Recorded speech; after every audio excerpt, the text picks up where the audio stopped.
ខ្ញុំគឺជាគោយោធា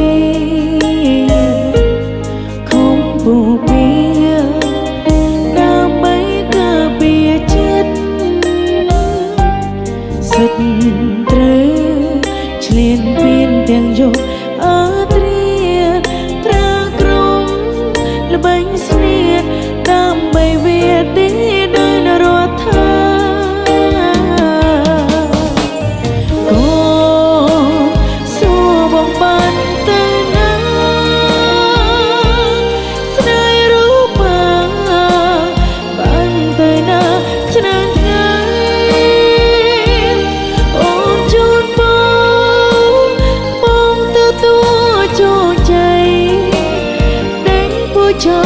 ចងរៃមើលໄว้ជួបជុំគ្រួសា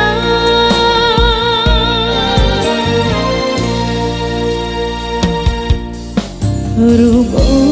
ននឹងកូនរងចាំលើសូមសិទ្ធត្រូវឆ្លៀនពៀនត្រូវរងនំ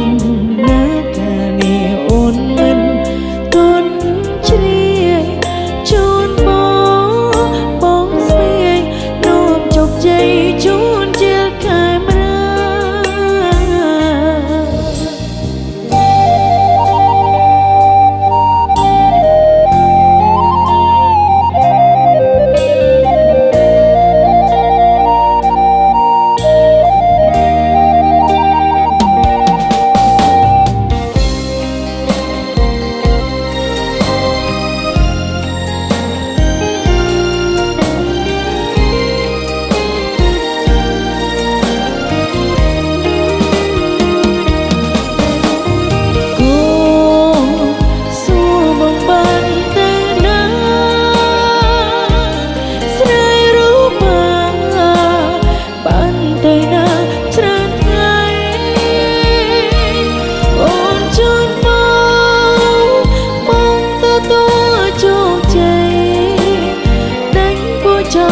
ចងរៃ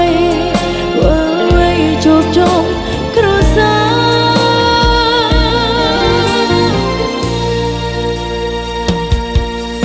ររូបអូននឹង